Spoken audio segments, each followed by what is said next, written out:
Ei, ei, olam. Ei, olam menunjukkan kepada Allah yang kekal atau Allah yang tidak berawal dan tidak berakhir, alias Alfa dan Omega.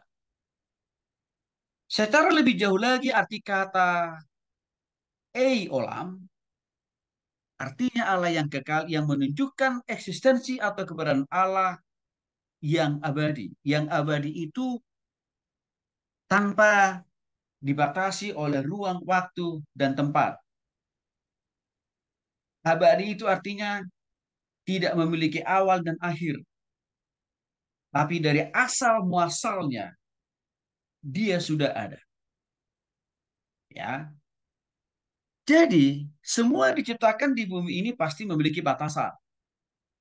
Manusia kita punya batasan juga dalam hidup ini.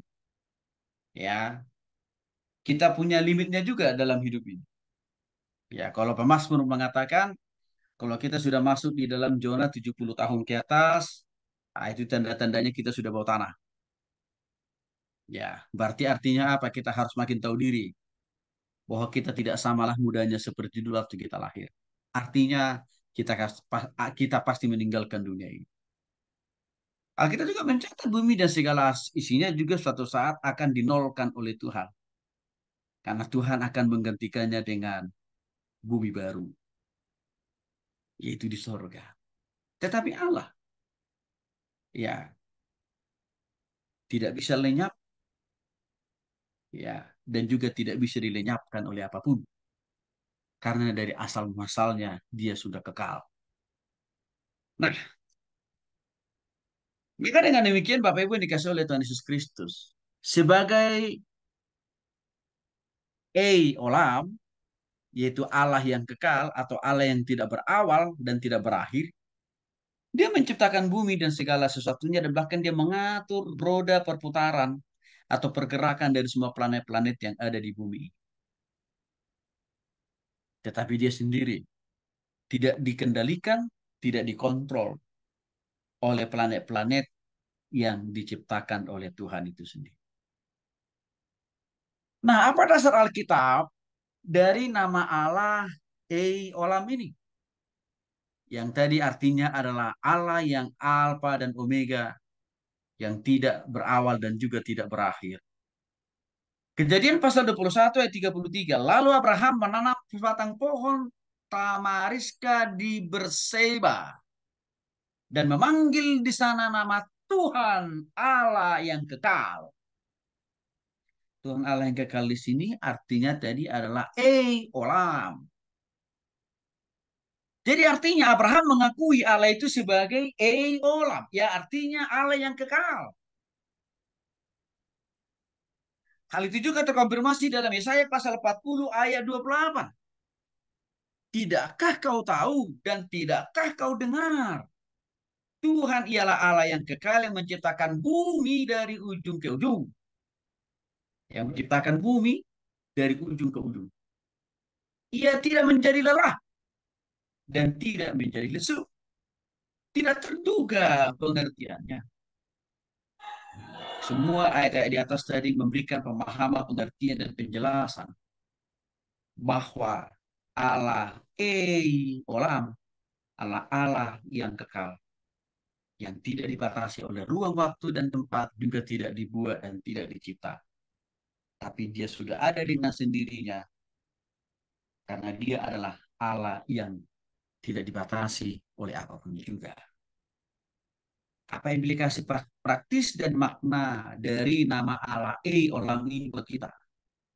Satu, karena Allah yang kita sembah Allah yang kekal, tidak berakhir, tidak berujung, alias tidak dibatasi oleh apapun juga Bapak Ibu, maka Allah olam ini ya memberikan sebuah pemaknaan buat kita dimanapun kita berada, bagaimanapun situasi, apapun masalah, persoalan, pergumulan, penderitaan, sakit, penyakit yang kita alami hari-hari ini. Allah yang tidak dibatasi kuasanya, Allah yang tidak dibatasi mujizatnya, Allah yang tidak terbatas pertolongannya, sanggup memulihkan, menyembuhkan, menopang, dan menolong kita. Tapi dengan syarat Bapak Ibu, kita harus sungguh-sungguh bertobat dan percaya kepada Allah Olam dengan menerima Yesus sebagai Tuhan dan Juru Selamat secara pribadi. Jadi saya kira ini menjadi masalah. Kenapa banyak orang Kristen tidak mengalami ya kekuasaan Allah Olam yang tak terbatas atau yang unlimited ini? Karena orang Kristen masih banyak yang belum sungguh-sungguh percaya dan bertobat total. Itu masalah. Nah, yang lain Bapak Ibu dari nama Allah Olam ini buat kita adalah Allah selalu ada dalam totalitas hidup kita. Walaupun mungkin kesehatan kita terganggu, atau kita mengalami sakit penyakit. Ya, Allah yang kekal, Allah yang tidak terbatas itu selalu ada. Ya, Allah yang tidak terbatas itu juga terus bekerja dan berkarya serta menopang dan menolong kita di dalam pergumulan rumah tangga kita, studi kita, pekerjaan kita, usaha kita, bisnis kita, pelayanan kita. Maka artinya apa Bapak Ibu? Tidak ada satu ruang di dalam setiap rumah hidup kita, studi kita, rumah tangga kita, usaha kita, pekerjaan kita, bisnis kita, pelayanan kita yang tidak di dalam, yang tidak dikontrol, yang tidak dikendalikan, yang tidak diawasi, bahkan yang tidak dipagari oleh Tuhan. Semuanya adalah otoritas kasih penyertaan dan pemeliharaan Tuhan, Bapak Ibu. Maka dengan demikian, ya, kalau kita boleh ada hari ini, kalau kita boleh tercipta ke dunia ini,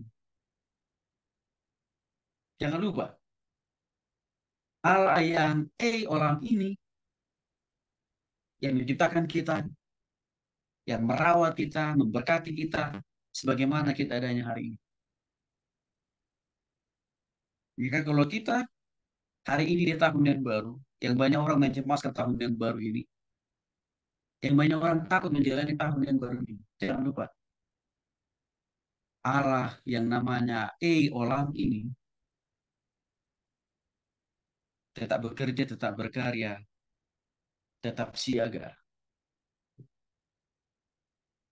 menjaga, menopang, menolong, menyertai, memberkati kita. Maka action point yang harus kita lakukan apa? Percayalah kepada Tuhan dengan totalitas hidup kita. Bergantung totallah kepada Tuhan. Setiap detik, menit, jam, hari, minggu, bulan, dan tahun. Dalam susah, dalam senang, dalam sedang mengalami sakit penyakit, dalam sedang mengalami krisis ekonomi. Percaya total kepada Dia.